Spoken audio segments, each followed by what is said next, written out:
During the past 2 decades, thousands of budding young leaders have progressed through the ranks of the state's Surf Lifesaving Association. Today, more than 600 competitors took part in the 60-event program, representing the 9 clubs throughout the Newcastle branch. But not only was this a celebration of 21 years, but also a farewell to all the 13-year-old members.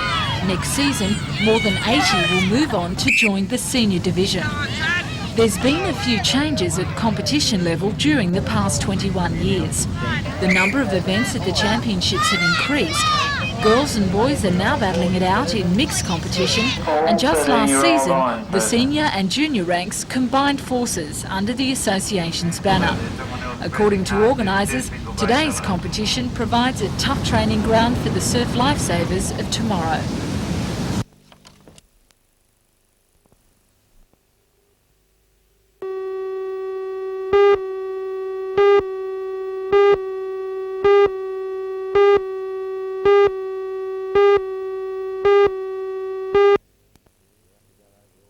You have to go over all your gear, see that all your halyards are right and all your shrouds, and then you've got to get underneath the waterline. The boat's got to be rubbed down and get smooth, and all your anodes have got to be set in flush with the bottom of the boat.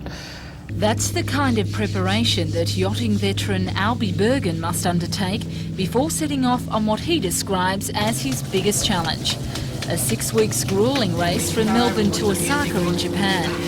Albie is no stranger to seemingly endless days at sea, with numerous Pacific Ocean conquests. He's already won 3 ocean races and broken 3 records, including the solo Trans-Tasman yacht race from New Plymouth to Mooloolaba last year, where he sailed Alstar, the 16-metre yacht he built and designed himself.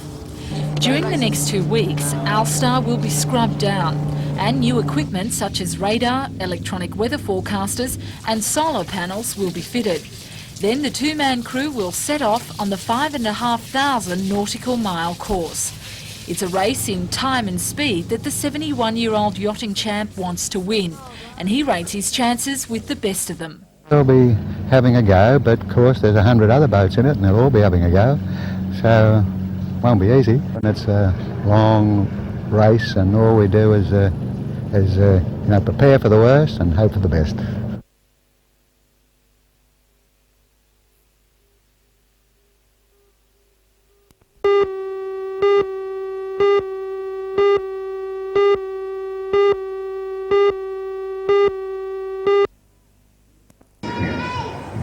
Between them, 7 different performing and visual arts throughout the Hunter were handed $15,500. The NDACU Theatre and the Lake Macquarie Children's Choir received $500, the newly formed Hunter Opera Company $1,000, the Newcastle Repertory Club $1,500, while the Hunter Valley Theatre Company received $2,000, and both the Hunter Orchestra and the Lake Macquarie Gallery a generous $5,000.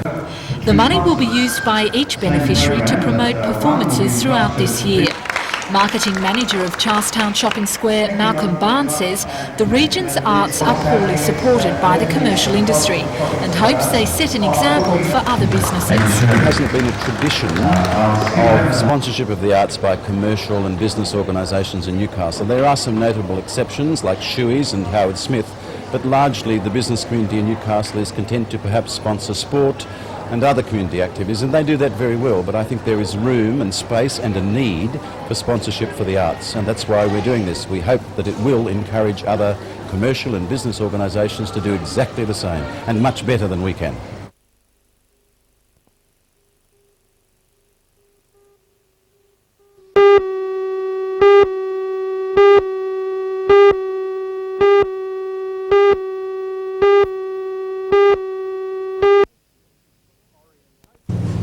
Orientation Week is put on by the college to ease nerves and make the students feel at home in their first year of tertiary study. More than 200 students turned up for the day of settling in. Lectures for first year students start next Monday, and it's hoped this week the students will iron out problems with accommodation, courses and generally moving into their new environment. One of the main objectives this week is for students to meet their fellow starters at college and to have a good time. It's a fun week. It's also a week where they actually can find accommodation if they need to. They find out where their lecture rooms are in the college before they actually start, and they also have a very good time. To make sure the students enjoy the week, there are a variety of planned events. There's plenty of entertainment and as well many sporting activities. Organisers say the highlights should be the luxury cruise to Port Stephens and tonight's bush dance, which they say will guarantee everyone knows each other. Orientation runs through to Thursday night, then it's time off to get ready for next week's commencement of studies. Meantime, also today, a new bus service was launched from Charlestown to the Newcastle University and College. Known as Route 238, the new service links with all buses from south of Charlestown, as well as from Highfields, Katara, Cardiff and Ellamore Vale. The launch was attended by the University Vice-Chancellor, Professor Keith Morgan, and representatives from the Urban Transit Authority and politicians. The service will now make it possible for uni students to live in lakeside areas. The buses will help more than students though, and will take passengers from Charlestown and Jesmond to the Rankin Park Hospital, as well as between the large shopping complexes in Jesmond and Charlestown.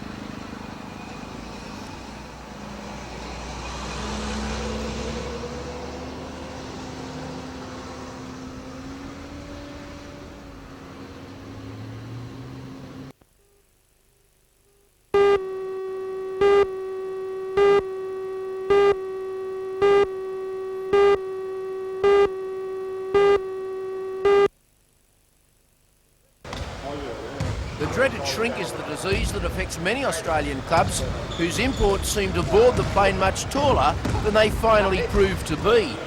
Greg Anderson is a genuine 6'11", or 2.1 metres. He's not as tall as some of the players over in the United States, but I'm up there with him. Certainly are. What about your education in basketball? Where did you learn to play the game? Well, I learned it in St. Louis, and when I was coming up in school, I got kicked out of school, and I went and got a GED and went to junior college in Texas, and I got recruited by a lot of different schools, and I chose to pick Lamar, where me and Jerry went to play together, and it came out real fine, and I'm making it real good now. Sure. And I believe you know Willie Simmons, who starred in the National Basketball League here in Australia last year with Coburg. Yeah, I know Willie Simmons real good. I know how he shoots, and he kind of knows how I shoot. Sure, and he made a big impression, so everyone will be looking out for you now. What do you know about Newcastle basketball, or Australian basketball for that matter? The coach sent me a lot of, papers about Newcastle and brochures about how it looks down here. And I called him and told him I'll be glad to come down, and it'll be a change of atmosphere for me.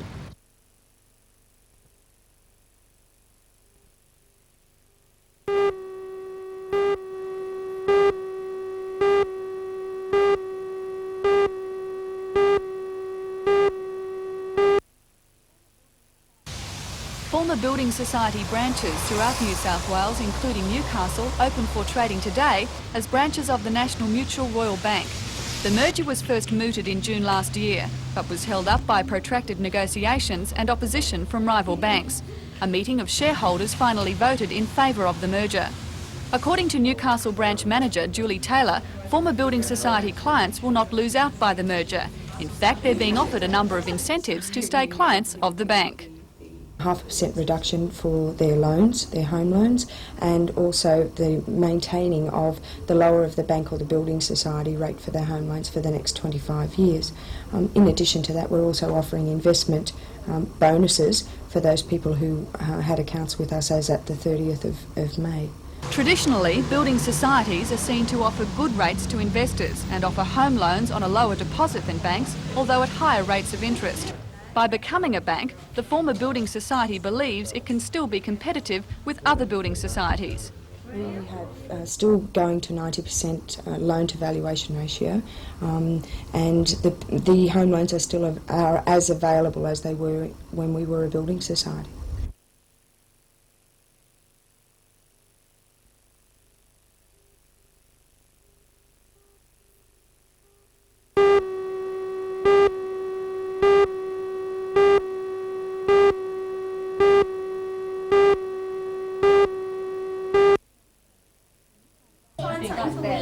Jeanette Adamson is unemployed, but 2 days a week she helps out at the Wallsend Baby Health and Family Care Centre as a volunteer. Jeanette is one of more than 500 young jobless people who have found temporary unpaid work under the federal government's Volunteer Youth Program.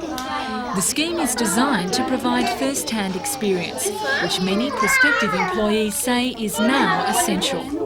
Last year the budget was $50,000. This year it's doubled, and the program has expanded to include unemployed adults. And that's not all, according to project coordinator Paul Brown. Well, with the $100,000 that we've been granted, it will enable us to employ extra staff and generally broaden our horizons in that we'll be able to do with more people. And also one of the initiatives that we hope to implement is expand our services geographically. We've only been able to cover the Newcastle and Lower Hunter area, but hopefully we can expand to the Upper Hunter to offer the service up there too. Well, how successful has the service been? Mr Brown says many rate? of the unemployed people have now found paid work in non-profit community-based organisations. And for Jeanette, gaining experience is time well spent. You get on-the-job training, and a lot of positions ask for untrained, unqualified but trained Paid work, people. so if that's I'm any getting indication, I think we've been experience in successful. what they're after. What about your self-esteem? Is it a good feeling to know that you're involved and needed in a project like this? Oh, it's great. It's really good.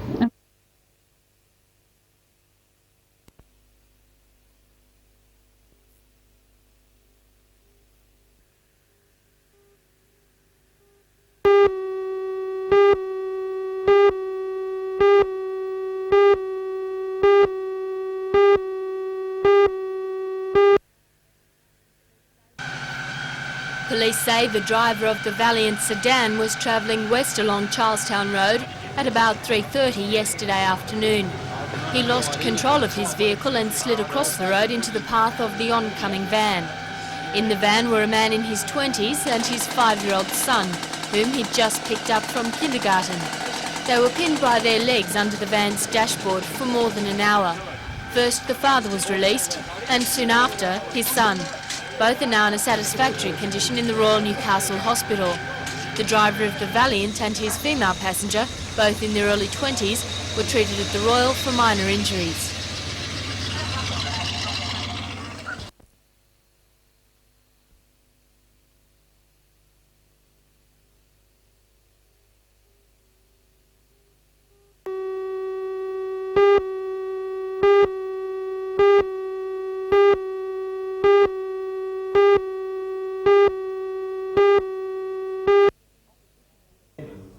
Opposition leader John Howard was in Maitland today on the final leg of a 2-day visit to the Hunter Valley. Mr Howard used a civic reception in the Maitland Town Hall to blast Sir Joe Bjelke-Petersen over the latest Morgan Gallup poll. The poll, published in today's Bulletin magazine, shows that support for the opposition has fallen 3% to 45%. Mr Howard says blame for the decline should fall squarely on Sir Joe's shoulders. The disruptive attack on the coalition by Bjelke-Petersen, this is the first time in 8 months that we have fallen behind in the Morgan Gallup poll. It must, in my view, be due to the disruptive attack on the coalition by Bjelke-Petersen. Mr Howard also tried to play down comments made by Victorian Liberal Ian McPhee. In a statement linking the new right with damage done by Sir Joe, Mr McPhee said he had been warning about the new right for months, while he himself had been labelled a destabilising influence. Mr Howard says he spoke to Mr McPhee today and the comments were blown out of proportion. This year I've always held the view that the new right, so-called new right, is largely an invention of the Labor Party designed to divert attention from its own problems. And one of the ironies of this whole debate, of course, is that the so-called new right hasn't come out in support of Bjelke-Petersen. In fact, many of the so-called figures in the new right have very major reservations because his policies lack economic rationality.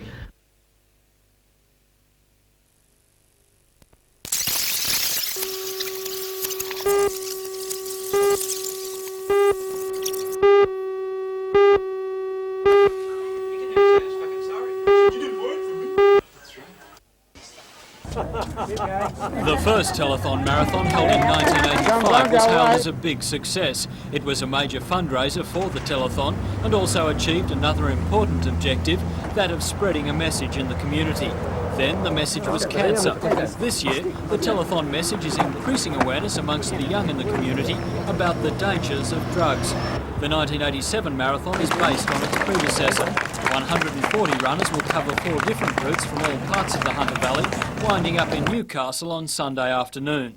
The marathon starts in Murrurundi tomorrow morning, and as was the case last time, Lions clubs throughout the valley have played a major hand. I'm very pleased with the cooperation we've had from the Lions clubs from throughout the Hunter region and the mid-north coast. We hope for better weather, of course, and hopefully the clouds will clear tomorrow for the start of the event at Murrurundi. The organisers say people wishing to recognise the runners' efforts and donate money to the telethon can give it to the Lions clubs in their area. Last marathon there were no problems with runners' safety, but organisers have once again appealed to motorists to take care. We're very concerned about the safety of the runners, and that is in fact our number one priority. So we'd ask people, if they see the runners on the road over the next 4 days, to please take care. There are 5 routes altogether in the telethon marathon: Taree, Gloucester, Gosford, Wyong, as well as the Upper Country. Runners on the final legs of each of these will converge on the International Sports Centre.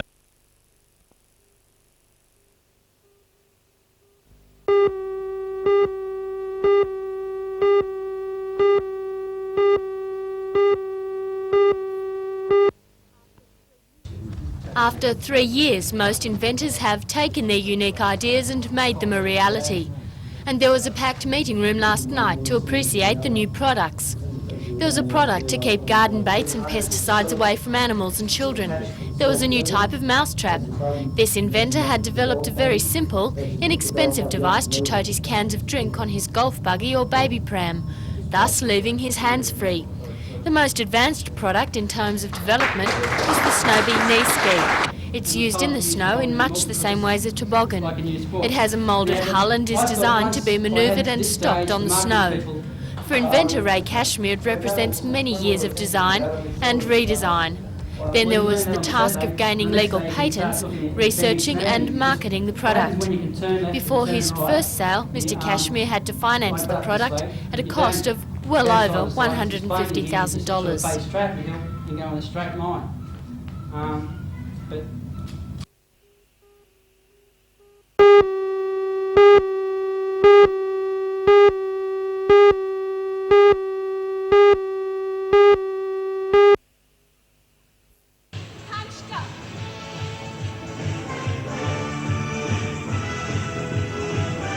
Most of us at one time or another have sweated it out in an aerobics class.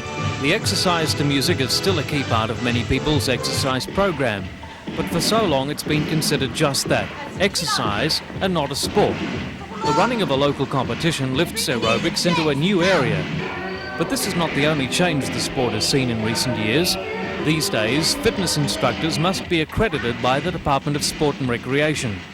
Classes such as this one today are often held to train instructors to lead their classes safely and effectively. Nigel Champion of the Australian Fitness Council warns that aerobics can be dangerous when not properly executed. Yeah, there are still some instructors doing the wrong thing, but certainly the standard has increased enormously within the industry itself, because the industry has been encouraged to get involved in self-regulation, try and uplift the standard of instruction, therefore they won't have as many of the negative problems that they once had with dangerous exercises and gyms closing down, etc. What were the problems? There were problems with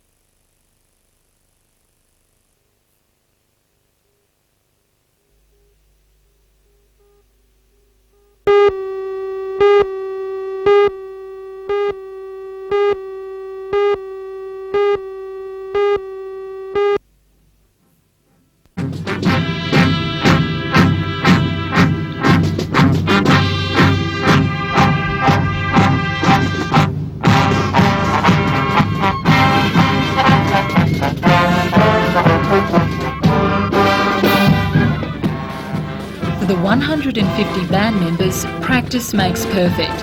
For the directing conductors, nothing less will do. With only 4 months left until the troop sets off, rehearsals like this one are limited because the koalas are gathered from all over the region.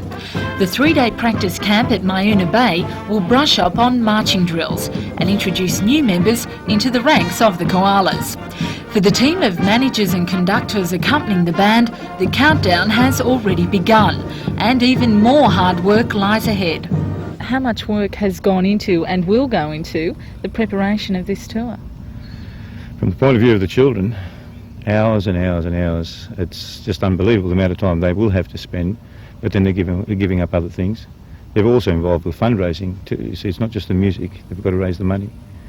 And the experience isn't just going to be a musical one either, is it? No, I would suggest it'd be more educational than musical. We will see all the major places associated with our history and past that are available in England.